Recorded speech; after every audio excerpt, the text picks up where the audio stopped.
Nikita Mazepin trading card autographed. Worth up to $1. It's quite amazing. Ask not what your Houseboys can do for you. Okay, welcome to Houseboys. Whoa, big week. We sit here in the shadow of the great Jeddah Grand Prix. Boys, reaction, Max, go. Oh, it was hot. It was at night. There was cars. It was stinky, like exhaust. Lots of fans. But it was a lot of fun. A lot of stuff to talk about. Yeah, really fun. Reaction, go, Mike. It wasn't a shadow. That's actually smoke Oh, okay. from an oil storage facility. Goodness gracious, this race wow. weekend was filled with all sorts of Oh, drama. this just got dark. It did. It was dark. Yeah. Did you see that cloud? It was because oil burns pretty black. Yeah, we really did have a shadow looming over the track, at least during qualifying. I didn't watch qualifying. I was too obsessed with our meme going crazy. Oh, yeah. But what Just what so you know, happened? Max made us an incredible meme that That's why I brought you it may up. have seen if you're a Reddit fan or if you're following us on Instagram. We made the Star Wars one. Yeah, we were front page, baby. Yeah, it was great. I was very impressed. Yeah. We got a comment that said, I'm so glad to have been born in the time that I was so that I could see this meme.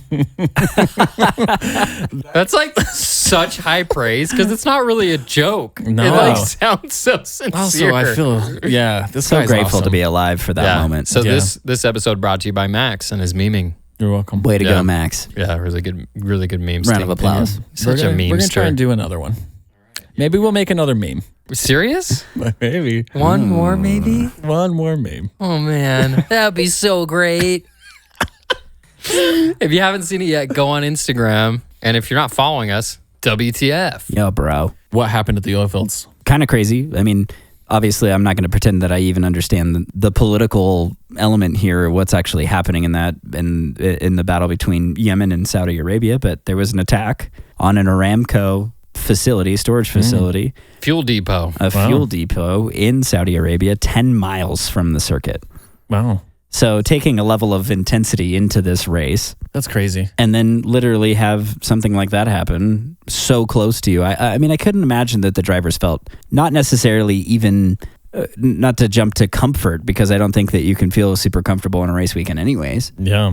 but maybe just an extra notch of Anxiety. Yeah, I don't know. That's pretty Yeah. crazy. They had a meeting, right? It got pretty serious. The meeting Yeah. lasted until 3 a.m. But it started at 2:30 After a.m.? practice. Oh, after practice. Long meeting where basically everybody's just saying, what do we want to do about this? Just a little background. Basically, there's a rebel force called the Houthis in Yemen that are basically a rebel group that has gained a lot of power in Yemen and just isn't about how things have been and are blowing some stuff up. And And Saudi it was Arabia went and blew them up too. Yeah, it was in retaliation to something that Saudi Arabia had done to them a few years prior to my small research, but a very crazy tense situation, and I think put a lot of people on edge. You know, it's the drivers, the FIA, and the event organizers sat in a room together in the paddock to try to arrive at a conclusion of whether or not the event was even safe to hold. There was some discussion around some stuff that was really interesting.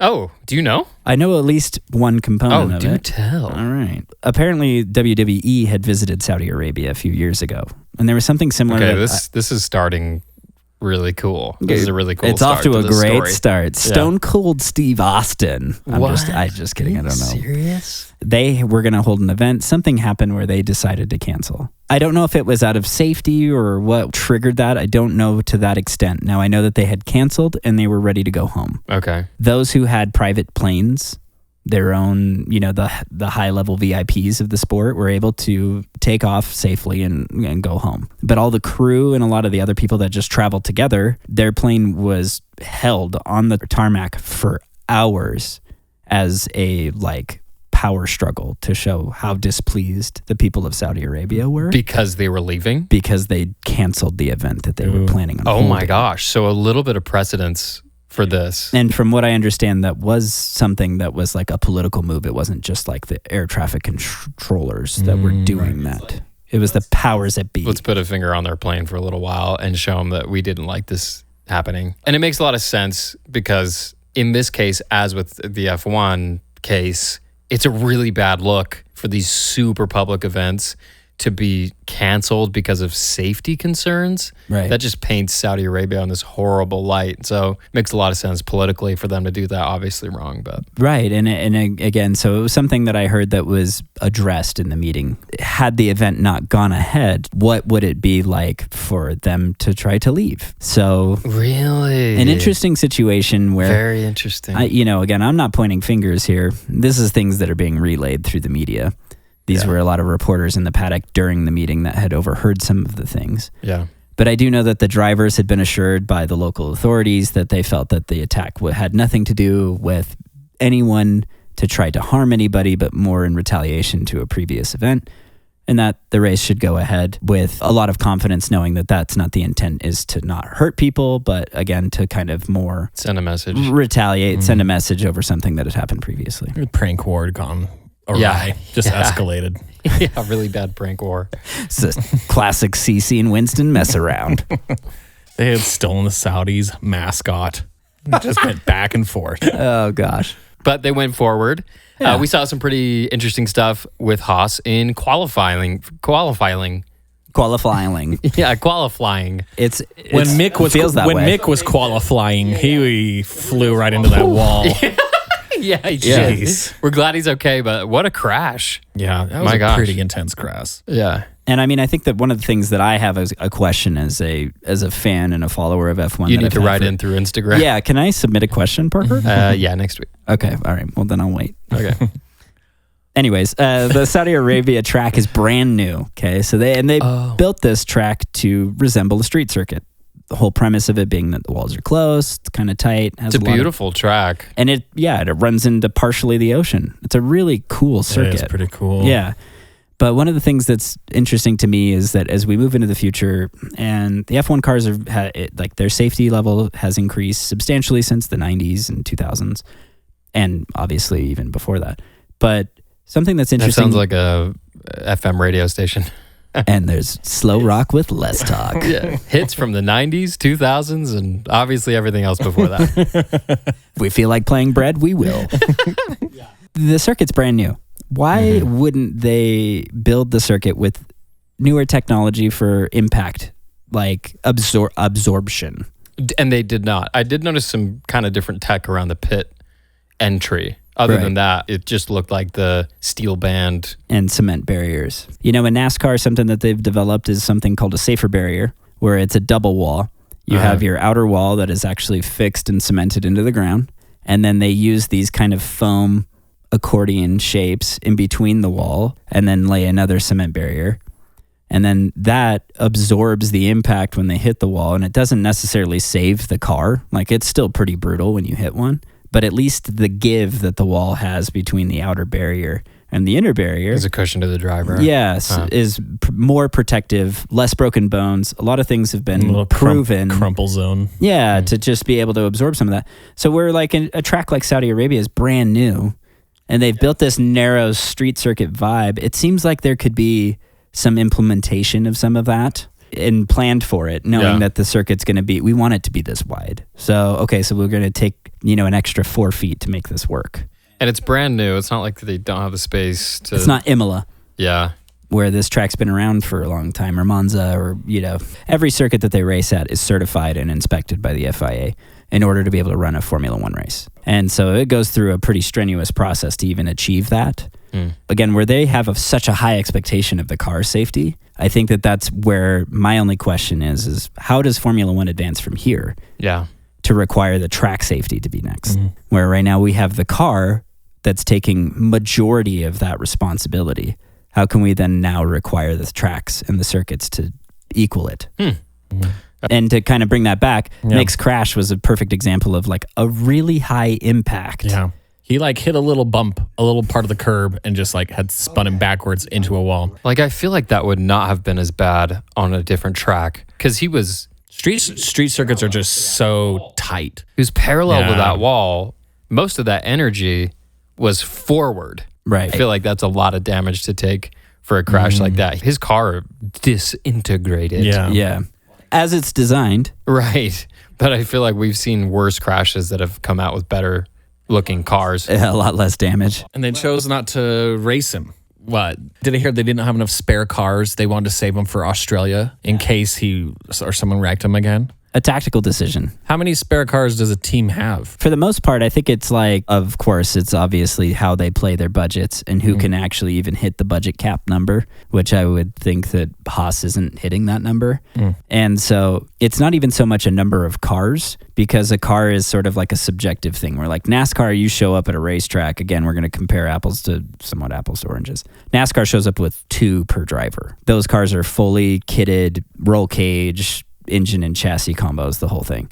Formula One has a monocoque that bolts to a number of different carbon fiber pieces, an engine, transmission, power unit, whatever. When you blow up the car, it's blowing up just parts. And for the most part, drivers can replace a monocoque, but usually what they do when they replace those is because of stress fractures or something that's made them then dangerous to use. And so with Mick, in his accident, he trashed a lot of parts. Yeah. And the impact was great enough that it actually separated the transmission from the back of the car, which is the new design this year. It was meant to do that as part of what they learned from Roman's crash, that they wanted to be able to separate those a little easier. So a certain level of impact would cause that. So that was a good test. They saw that happened.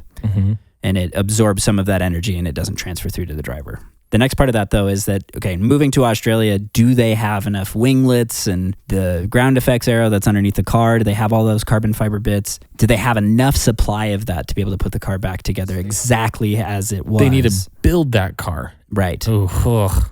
Those mechanics, fetching days, that's a lot of work. One of these days, we'll interview one of these mechanics and just get into that. It's like, okay, what does it take? You get a crate full of parts. Like, how long does it take for you to build a car out of that? Do you have a Lego instruction manual of where that goes? Right. Do I need to put the... It's an IKEA manual. Yeah. And it has a picture of 2 people on it and an X over the one person doing it alone. Yeah. So they only ran Kevin Magnussen for the race. And he started P10. Yeah, he made it all the way to Q3 and then starts P10, and just like last race, pretty well hung on to that place, which is so dope. It's so cool. fun to see. Like, the crashes, the ups and downs can be fun here and there, but like it is so great for a Haas fan to sit and watch K-Mag get a great position in qualifying, which P10 is a great position for Haas right now. Oh, totally. And then hang on to that throughout the race. It's still like a shock to see Kevin Magnussen starting a race so high for Haas, and Lewis is starting below that. Right. Yeah.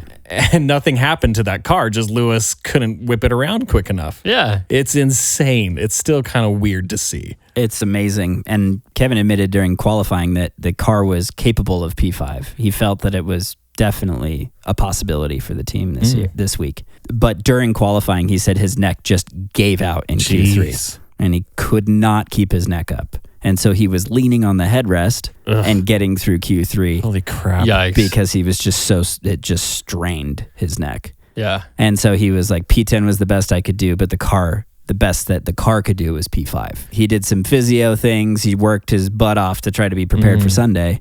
The safety cars and a few of the things that happened during the race didn't fall his way.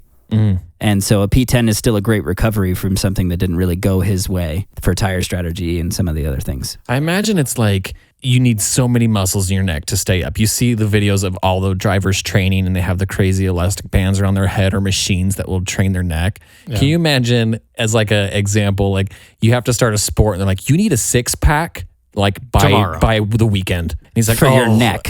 Yeah. You need a 6-pack for your neck. Yeah. It's like, this is going to take a couple more weeks than that. Like, okay, but you're still driving in the meantime. Yeah. Right. Holy crap. Yeah. It's like joining the NFL from the couch and then being like, you're going to be the fullback. The muscle memory's there, but the muscle isn't. It's crazy. But he still held his own during the race, which is a lot of fun to watch. He did, and he defended against Hamilton, man. Pretty cool, yeah. And something that was really cool is that Mercedes they hailed Kevin for racing Lewis clean and that they didn't force each other off a track and that they had a really good battle between the two of them. And Lewis was quoted saying that he just didn't have the power to keep the Haas. That's so What's that insane. quote exactly? Let me see. Let me pull it up. It's in our group thread. If you would have read it, you probably could have recalled it. Mike, we don't memorize everything you send. He said, this is Lewis's direct quote. I couldn't keep up with the Haas at the end. The power they have. I could not keep up with the Haas in the end. The power they have. They cannot wield it. It should be our power unit. I know that we can't. I know that none of us can get over it. But They went into the depths beneath the mountain where the stone lies and took the power out of the mountain. They cannot wield it. Harness the power of the outer rim into that Ferrari engine. One who such cannot wield such power unto me. You shall not pass. Race, you fools. Kevin Magnussen raced. Captain Magnussen. C-Mag. was able to go wheel to wheel with Lewis. And Yeah. again, that's just amazing. But, another thing that's so crazy there is that Lewis Hamilton saying the power they have, those Haas guys. Is there anything more wonderful to hear Oh my gosh. than yeah. Mercedes and Lewis being like, man, the power of the Haas car right now? Seriously. Well, when is everyone else going to catch up that Haas is a force to be reckoned with right now? Yeah. I was complaining to you guys earlier about the dumb ESPN pundits right before like the grid walk before the race. These are just guys that probably just know basketball and football, and some stagehand handed them like a bullet, script? like a bullet point note. They're like, the last two cars last year that won were like Red Bull and Mercedes. Just wing something. Yeah. And this guy right before the break all he said was Red Bull engines, Mercedes, come on. And I was like, Red Bull, they're not racing their engines. They don't have engines. Honda has an engine. Yeah. Mercedes is sucking right now. Why Yeah. are we focused on them? And Haas is an American team that's doing good. Why? Like, where's your brain? Yeah, dude? where's ESPN root for your team? Yeah. It was annoying. Yeah. So annoying. And it's like, But Parker, you were telling me something that you read on F1's winners and losers list. oh, right. And I was reading on the F1 website, they basically did a breakdown of the quote unquote winners and losers of this race. And we're saying Verstappen, winner. He was able to get around Leclerc and do blah, blah, blah, blah. It's just like a Hollywood's best dressed and worst dressed thing. That's what it's sounding like already. Keep going. Sorry, keep going. It has that exact same feel. And then they're like, Perez, incredible qualifying, keeping his positions up at the top pretty well. Showed up wearing Dolce and Gabbana. Someone else did. More red carpet drama. Anyways, yeah. Such a good look for Sergio. And I was going through the list. I'm like, okay, cool. We're totally going to see Haas somewhere in this list, and where it's saying Kevin Magnussen, who hasn't raced for a year, gets points twice after 3 years of not getting any points, and it's just not there. And I'm like, do you guys have any idea that the biggest This losers? is an F1 article, right? This is from It's F1. bonkers. Do you guys understand that a team that was 0 Yeah. for 3 years Yeah. just got points twice in a row with a driver that had been out for a year? Yeah. And he was fighting Hamilton and Alonso? Are we not going to... It's crazy. Yeah. Out of all Why of is the news that everyone they just went ignoring over, Mercedes is barely 10th, Yeah. and Haas is Ninth. the top of the midfield. Yeah. And obviously, as mentioned, Mike, not as good of a performance this weekend because of his neck, but they are a P5 team. They are. Yeah. As soon as Mick gets that car rebuilt, he's in the shop right now. Seriously? They're making him rebuild it. Yeah. It's going to be Australia will be rad. That's the next race. It's Dom 'Cause that's Toretto. Kevin's going to have 2 weeks And to he's fix like- his neck. Yeah. He's like, you owe me a 10-second car. You owe me a 10-second Kevin car, puts on boy. his wife beater. Yeah. Mick puts on the wife beater, and they just crank at their engine, just Something about engines just calms drinking me a down. drinking a Corona. Family. Going just like, family. Das family. We are the family. I think the thing that, in contrast to that, the thing that I've noticed on like Reddit, Instagram, and the social media channels that we like to participate in is that neglect exists in the media, but not in the fans. Right. Haas is still the belle of the ball. Yeah, and I'm bro. saying, every week we get this Steiner ship upgrade Yeah. for a good performance, and someone's photoshopped a bigger boat next to Gunter. People get it. We know that this is catching on. We know that the recognition is there, and we're so stoked because it's well deserved. Yeah. The effort is there. The team obviously had to put in so much more blood, sweat, and tears than everybody else to be here. It's gonna be weird to see how long they keep ignoring it. These media motherships obviously take a long time to turn around, but it is social media that always leads out. Like everyone except for the most diehard Lewis fans have been mad about how much attention Lewis has been getting for like a year and a half ish.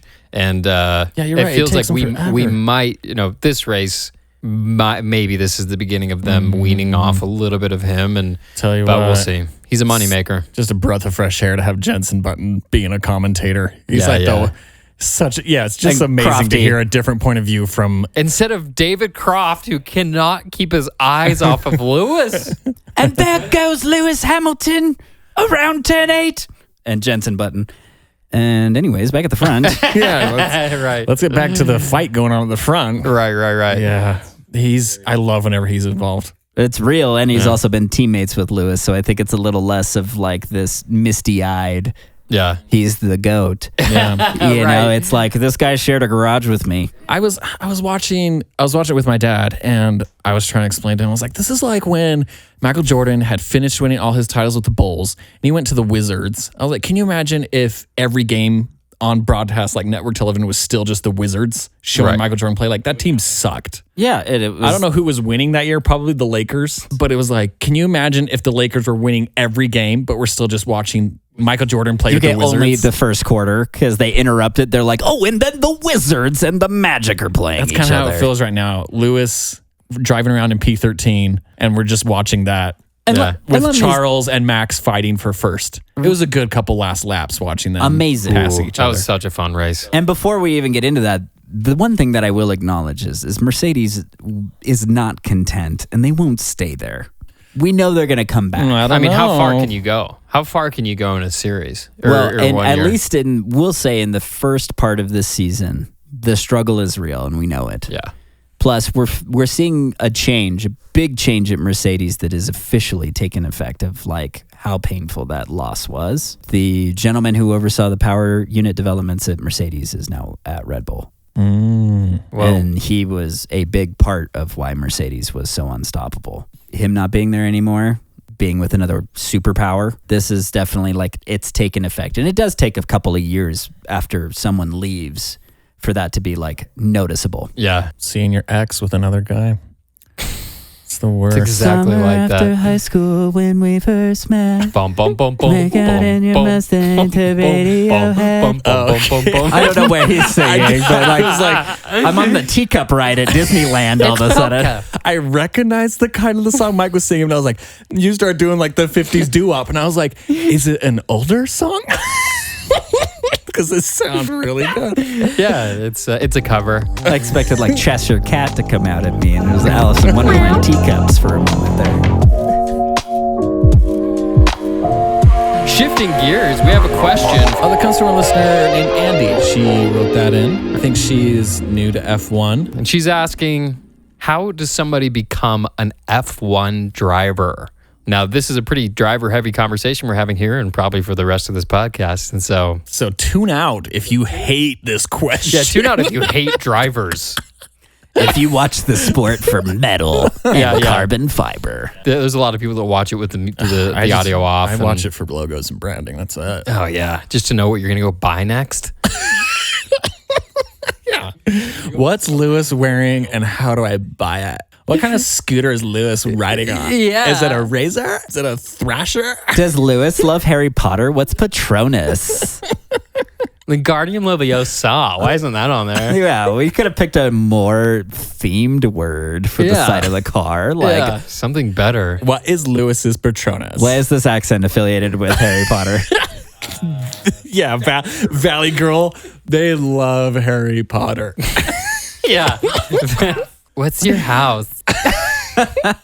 Oh, I guess we should talk about how you become a driver. It's a 2-story. So the way that you become a driver is the sorting hat. Oh, yes. It's kind of classic picking anything. You basically go to school with a bunch of people that have magical powers, and then an old man in a beard puts a hat on you, and the beard talks. And The beard talks. Gandalf's beard. It's Gandalf. Wait, isn't that... It's Gandalf. Yeah. Harry Potter, the head of the school is Gandalf, and the beard is what sorts Well, the no, sorting but beard. they put the hat on first. They put the hat on. And then the beard speaks. And it says, you're going to Mordor. It's one of those costume cheap beards that's attached to the hat, like a terrible Santa Claus costume. Like the glasses with the nose and a mustache. He's not really talking. He's just pulling the beard down. And he's like, time for you to go to the Shire, Freddy. You are a Red Bull Junior driver. You go. Show us the meaning of haste. The hat is on the head and it's Red Bull Junior Academy. Yeah, and then some of them get that and they're mad and they become bummed. evil orcs. Yeah, I'm not sure why we even need to talk about this. I thought this was clear. There's been decades of movies made about this. J.K. Rowling made it very clear, Andy. Yeah, Andy. But there's lots of avenues, or is there only one? I don't know. There's kind of only just the one. So basically, Andy, let me explain this to you. Oh, go ahead. Take it. Yeah. So generally how it starts is kids, kind of like with most big sporting or even performance, where if a kid starts at like 8 years old, they've got a pretty good shot, and they tend to start real young like that, 8 and 9 and 10, and some of them even younger. And they start out on little gas-powered go-karts that they race in their local towns. The gear is paid for by their parents or something, and maybe they'll get like a local sponsorship or something like that. They kind of level up from there as they get older. Just different leagues and stuff. To what age is a kid out of karting and into F3 or something? You brought a friend over to our house the last time we watched the first race, and he said he was nationally ranked in karting. Like, yeah, Pat Cushenberry, if any of you listeners know Pat, who's a good driver, good reference for us. Something that's interesting is some people will stay in karting for a really long time, and some people move into the formulas. And a really long time being like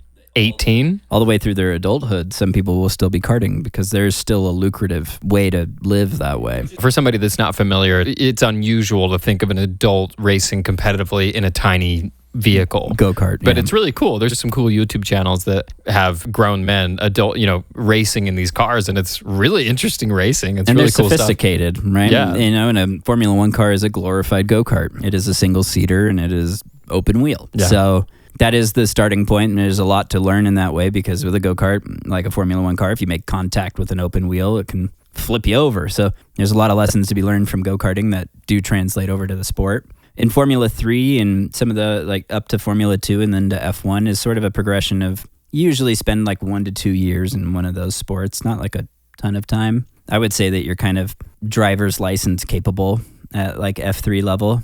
And then F2, you're sort of 17, 18. Okay. Yeah. And sometimes you stay in that sport, we'll say that's the younger end of the spectrum. And then you can stay to that sport in, 21 or so.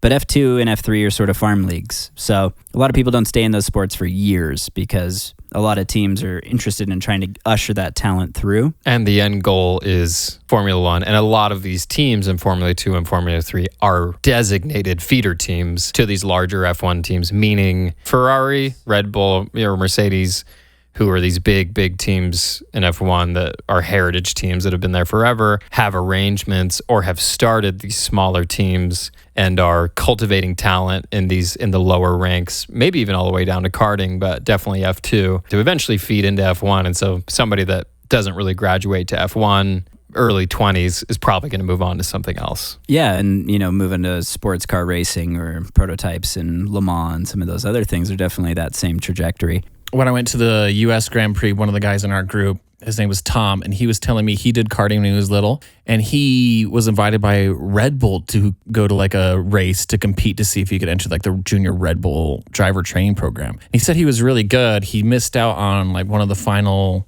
races. I think it was just like a bad luck, like a crash or something knocked him out. But I think from there, they were going to take like those final winners, go to Florida, train them, and then like go to like Europe. I think Red Bull kind of shook things up with like their junior training program. The junior academy at Red Bull is definitely a unique approach. Yeah. Something that's a little different. And they do like little contests and things like that to try to like find talent. Yeah, pull somebody out of the woodwork, right? Where a lot of this, something that's interesting in those junior categories, even being able to be recognized in karting is again that cost. It's something we've talked about in previous episodes. So something that we're seeing a lot of these days is sort of the people who have paid their way all the way to a seat. Another avenue that people are finding now is like esports. We had like that kid go from like just like doing simular racing, e-racing online, and being like the champion of like whatever sport it was online racing when his at-home simulator. And then he got invited into what, F3 or F2, and he raced and did all right. I don't know how he did. It's crazy. But it's just, even in karting, the expense is so insane per year. It is, yeah. I mean, Lewis Hamilton is impressive because him and his dad just scraped and hustled like crazy to be able to race. Like, he didn't come from a rich background. I'm sure tons of these kids have done. A lot of them haven't, but a lot of these kids do that, and it's a huge job. Huge. So when Max and I went to the Monza Grand Prix last year, oddly enough, I met two karting kids at the Heathrow Airport, Freddy and Alfie Slater. Freddy had won the U.S. karting championship the year before, and I was able to sit and chat with them, and it is their whole life. They do school online. Like, these kids are on planes and they're racing all the time. There was these two guys with them, and I thought, one of them was their dad or whatever it is. It's like, no, like, their parents hired two guys, basically coaches, and it was these two coaches entire job to basically go with these kids and be coaches to these kids as they race, not just in Europe. There's two championships, Europe and the US, and they're doing this stuff all year, man. Very expensive time-wise and money-wise. Yeah, and I think it's, you talk about the minimum amounts versus like somebody who's going to pay maybe like $20,000-$30,000 or euros a year to participate in a sport versus the kid who's competing for a world championship is closer to 100,000, maybe even upwards of 300 or whatever, like Nico Rosberg said. An obscene amount of money with no guarantees. Yeah.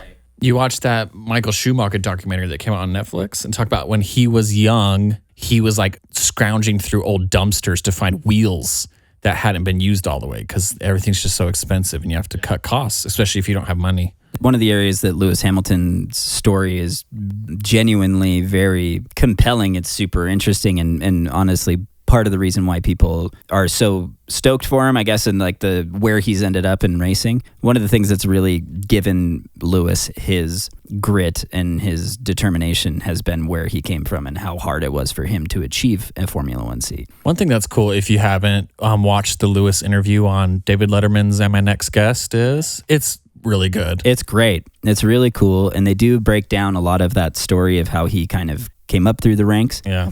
But to kind of go along with something that you said a little earlier, Parker, a lot of these Formula One teams do go all the way down into karting. So Lewis Hamilton had won a championship as a karting kid. And at one of the award ceremonies, Ron Dennis was the president of McLaren at the time. And Ron Dennis goes all the way back to Ayrton Senna, through Kimi Räikkönen era, through a lot of like really iconic periods of McLaren. Ron Dennis was present, and so Lewis walked up to him and said, "Hi, I'm Lewis Hamilton. I am current karting champ," and said, "I want to race for McLaren one day." And Ron Dennis gave him his business card and said, "Cool, win a couple more championships and keep in touch." Lewis won, I think, another championship and told him. And then Ron said, "Cool, all right, we're going to start a karting program." And Lewis went from paying his own way through karting to being endorsed by McLaren. And they started a karting team. And that was how Lewis went from being him and his dad, and not necessarily dumpster diving, but pretty much his dad was working, a million jobs to make it so he could afford it, and then getting up to where he was. So that was a really cool and obviously a huge opportunity for him. And he earned it. I mean, it wasn't just like... So that's like one guy on the grid that I can think of that is super scrappy. Right. I don't know everyone's history, but I feel like most people else on the grid, everyone else on the grid, is either like comes from a lot of wealth, their dad was a Formula One driver, or they're just insanely rich, like billionaire level. There are a lot of those stories. It stands to reason that as the sport and karting becomes more advanced and therefore more expensive, that we'll see more and more of that, more and more Mazepins and Strolls on the grid and Latifis on the grid. And Joe Guan Yu. There are a few guys on the grid whose dads are basically billionaires. And they somehow pretty much bought the teams. Bought the team so their son could race. That's one way into F1. It's kind of a sad, unspoken truth. It's the easiest way if your dad is rich. Yeah, seriously. And it kind of goes a lot of different ways. In the case of Lance Stroll, his dad, Lawrence Stroll, bought Aston Martin, not just the team, the entire company, and put his son, who was an F2 driver, into... Oh, no, he was a Formula One driver when he did. He was already in Who was the he sport. driving for? Well, so before the Aston Martin acquisition, Lance was racing for Williams. But his dad was also sponsoring that, right? Lawrence was also sponsoring. He hadn't bought the Williams team, though. No, but he was a big investor. Okay, that's funny. I thought Lance was brand new at Racing Point. Believe it or not, Lance has a podium, and I think Williams' last podium prior to George Russell. Yeah, What? Lance, I did not know that. Yeah. See, and I was bringing him up because I think Lance is a really good story about, if there's good and bad, which maybe there's not in this case, but it kind of goes a bunch of different ways. He is a guy whose dad just poured money into whatever team he was on, but he's a really good driver. He's a very competitive driver. Comparatively speaking, Out of everyone that we've seen that has been a billionaire son. Yeah. Great midfield driver, man. Yeah, he's been competitive. And so where, his personality is a bit goobery and he's a funny guy. Yeah.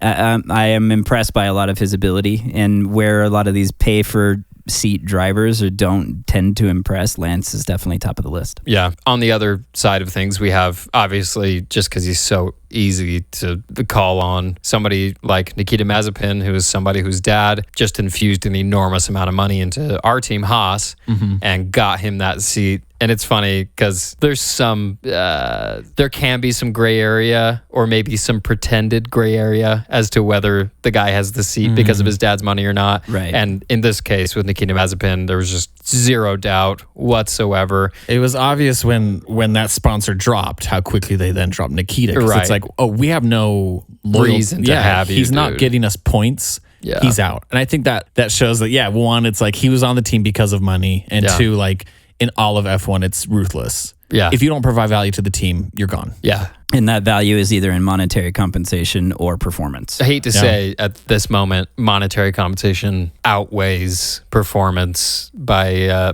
quite a good margin at this moment. Because Magnussen lost his seat to Nikita. Right. And now he's backing scoring points. Yeah. And in a moment where that could bring monetary compensation. So it is a delicate balance, and you have to know when to play that card. Right. When do I want money, and when do I want performance that's going to get me money? Yeah. So Joe is interesting. Has he got points? Yeah. He's both pretty races. competitive for another billionaire boy.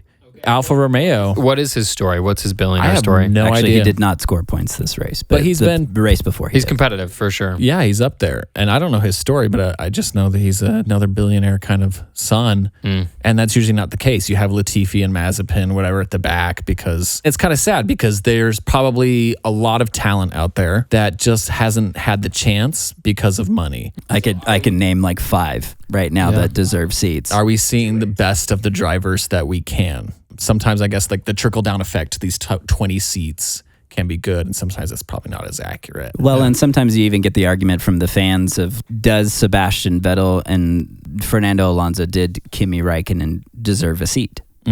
Or are they just taking a spot that somebody new could be cultivating a beginning of their career and then the right trajectory? So in my ways, I kind of like to see these guys who've been in the sport for a while still add value, still contribute, and add value to the team as well with feedback. And so I don't see any harm in it, but some people get a little bit touchy about that stuff. And so one final thought, and this is something that Mike has like impressed on me, and that is how good the drivers are to be in these seats. And maybe you could do the breakdown a little bit better than I can. I think you talked once about like how crazy it is, how many people in the world are karting, trying to get into those seats. Totally. Well, and I think that one of the things that was so compelling about the beginnings of Drive to Survive was kind of that, like, the reason it's called such is because the seats, there's only 20 of them, Think of another top level sport or performing art or anything that only has 20 seats. Yeah. But there's literally nothing that competitive and such a low number. You could be a professional basketball player for a lot of teams. Right. And you could be sitting on the bench for your entire career too. But, a basketball team has a lot of seats. Yeah. And that's just one basketball team in a league. So Formula One has a very exclusive club, 20 seats. So in order to be there, you have to be super competitive. And I think one of the things that's interesting about being a billionaire boy versus somebody who isn't is that no matter what, you still have to be able to produce a lap time. And I think that Nikita is an example of somebody who struggled to produce the lap time. And where that became a very easy decision for them, that's where Kevin has come back into play. And again, it was a car that was very underdeveloped and some other things. And so not totally to his discredit, where he did have a lot of performance in F2 and some of the junior categories. The reality is that the seats are heavily sought after. If you can't deliver, someone else is dying for it. You have to be producing the results that are going to get you noticed. And then you have to be able to be patient, making deals, constantly brushing shoulders with the top dogs. Otherwise, you end up being one of the guys that gets stuck in F2 for way too long, and you miss your window for a good GT drive at Le Mans. Interesting. Wow, awesome. Such an interesting discussion. You guys are super knowledgeable about all this. And keep sending in these questions. We're getting the best questions from our listeners. We've got a bunch coming in that we're excited to talk about in the coming weeks. We do have lots of questions. Yeah. And so we're trying to get to them. Yeah. But keep sending them. We love them. Keep them coming. And this week, we have a big announcement. It is the first Haas Boys contest. The contest is coming. And this week, it's the trading card, win a trading card competition. We have a what? We have a real live Nikita Mazepin trading card. No way. From the 2021 season. Autograph. Wow. Yo, a signed card from Nikita Mazepin. Card of Nikita Mazepin. Yo. All you have to do to enter is put this picture up on your story and tag us. And maybe if you want, you can say a really nice thing about us. We aren't telling you whether or not that gets you better points. Yeah, it might get you one more entry. You will be entered in to win the signed card of Nikita Mazepin. That's right. And we're going to give you 1 week to do this. So as soon as you hear this episode, throw it up on your Instagram. We're going to be keeping a hawk eye on everybody's Instagrams. Make sure to for us straight guys on our Instagram and get to posting. And on the next episode, we will be announcing the winner and mailing you this signed Nikita Mazepin card. And there is another way to enter the contest. You just use your login info. Oh no. Yeah, I Send forgot. it to our Gmail account. Yeah. Once we confirm that, you'll receive a confirmation code to your Twitter backup email. Yeah, and if you don't have a Twitter backup account, make a Twitter backup account, and then that'll be coming into your Twitter DMs. Yep. And it could be from any one of your followers.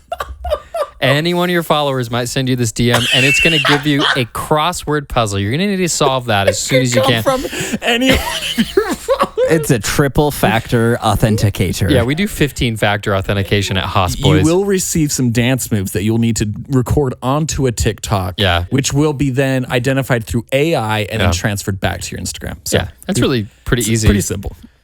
You can't miss it. For some of you guys, you'll just opt to do it's a little harder, but put the thing up on your Instagram. But we just wanted to make it easy for everybody, give you some options. And you know why we're doing it? Because we love you. I had the time of my life. Owe it all to you. That's it. Thanks so much for listening to the Haas Boys. We are the Haas Boys. Check in with us next week, because we got a good episode coming up. You gonna give it up. Everybody coming in like it's hot.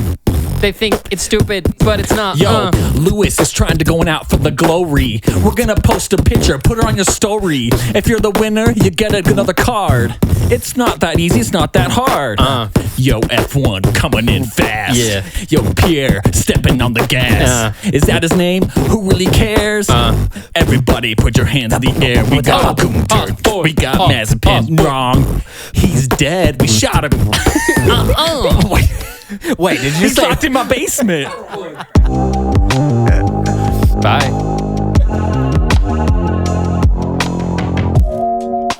One small podcast for man.